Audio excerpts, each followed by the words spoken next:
Of all the horrors that populate the world of The Walking Dead, the shambling corpses, the tyrannical warlords, the sheer visceral gore, some of the most chilling moments are those that unfold in silence, born not from frenzy but from cold, calculated decision. These are the choices that carve out the soul of a character and redefine the moral landscape of the story. Perhaps no single act embodies this quiet brutality more than Carol Pelletier's secret execution of two sick survivors, Karen and David, during the prison flu outbreak in Season 4. This is not a scene of grand spectacle. It is a grim, solitary transaction where life is weighed against the greater good and found wanting. To witness it is to understand that the true apocalypse is not just the end of civilization, but the slow, painful erosion of the principles that once held it together. Carol's action, carried out in shadow and concluded with the crackle of fire, serves as a devastating turning point, not only for her character but for the entire group's understanding of what it means to survive. It marks the final, irrevocable death of the woman she once was and the brutal, necessary birth of the pragmatist she is forced to become, forcing us to ask one of the story's most persistent questions. In a world that rewards monstrosity, can one make monstrous choices without becoming a monster? To fully grasp the weight of Carol's decision, we must first trace the arduous journey of the woman who made it. The Carol we meet at the beginning of the story is a ghost, a woman hollowed out by years of domestic abuse. She is timid, soft-spoken, and almost invisible, her posture perpetually curled in on itself as if expecting a blow. This was a woman whose survival strategy was submission, whose world was defined by the whims of a violent man. The apocalypse, ironically, did not immediately liberate her. It simply replaced one threat with a multitude of others. The true crucible that began her transformation was the agonizing loss of her daughter, Sophia. The days-long search, the desperate hope, and the ultimate soul-shattering revelation that her little girl was not lost but turned, emerging from Herschel's barn as a walker, shattered the last remnants of her fragile former self. That moment did not break her, it annealed her. The soft, vulnerable core of her being was sealed away under a layer of hardened steel. She began to learn to adapt. She practiced with weapons, she learned to fight, and she started to understand that in this new world, passivity was a death sentence. This evolution was gradual but unmistakable. We see her teaching the children at the prison how to use knives, a lesson not in aggression but in grim necessity. She becomes a capable if quiet pillar of the community. But beneath this capable exterior, a profound philosophical shift was taking place. The world, through its relentless brutality, was teaching Carol a singular, harsh lesson. Sentimentality is a luxury that gets people killed. Grief, while unavoidable, is a burden that must be carried quickly and quietly. And most importantly, the well-being of the whole must at times be prioritized over the life of the individual, no matter how painful that calculus may be. By the time the flu virus begins to sweep through the prison, this philosophy has fully crystallized within her. The sickness is the perfect enemy for this new Carol. It is invisible, insidious, and utterly indifferent to pleas for mercy. It does not fight with claws or teeth. It spreads on a breath, threatening to consume the community from the inside. While others see sick friends and allies, Carol sees a ticking time bomb. She sees a vector, a point of contagion that, if left unchecked, will annihilate everyone she has fought to protect, especially the children she has come to see as her own.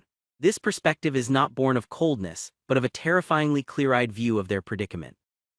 The old world's tools, medicine, quarantine, hope, are proving inadequate. A new, more brutal tool is required. This sets the stage for the act itself, a moment that is as clinically horrifying as it is logically sound within her new worldview. Carol does not hunt Karen and David in a rage. There is no passion to it. She simply takes a weapon, walks to the isolated area where they are quarantined, kills them, drags their bodies outside, and sets them ablaze. The aftermath is telling. We see her not triumphant but shaken, her face a mask of grim resolution and profound trauma. Her hands are physically clean, but the stain on her soul is immediate and permanent. This is the essence of her newfound ruthlessness. It is not a descent into sadism or a love of violence. It is, rather, a willingness to personally bear the weight of a monstrous action because she believes it is the only way to save the larger group. It is a form of extreme, self-sacrificial pragmatism. She makes herself the villain in the eyes of her community and, more importantly, in her own eyes, to give that community a chance at a future. She is performing a twisted version of a mercy killing, but the mercy is not for the sufferers, it is for the potential survivors. She is creating a firebreak, and the fuel for that fire is her own humanity. She operates in secret because she knows the others, still clinging to the ghost of a dead world's ethics, would never agree. She believes that the burden of this knowledge and the damnation that comes with it is hers alone to carry. The true consequence of Carol's choice, however, is not measured in the lives of Karen and David, but in the shockwave it sends through the community when Rick uncovers the truth. His discovery is a moment of profound rupture. Rick Grimes, the former sheriff, is the embodiment of the group's struggling conscience. He has been forced to make terrible choices himself, but they have always been in the heat of battle, against clear and present threats like Shane, the governor, or a horde of walkers.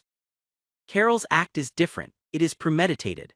It is the killing of their own in a moment of relative calm under the guise of prevention. Rick's horror is visceral. It is the horror of realizing that the enemy is not outside the walls but has been living inside them, sleeping beside them, and making decisions that challenge the very foundation of their society. His confrontation with Carol is not just an interrogation, it is a moral trial. In that moment, he is not just a leader judging a subordinate, but a representative of one philosophy of survival clashing with another. Rick's perspective is rooted in the idea that for the group to be worth saving, it must remain fundamentally human. To him, humanity is defined by its rules, its prohibitions, its refusal to sacrifice its own for mere convenience or even strategic advantage. From this viewpoint, Carol's action is a primal betrayal.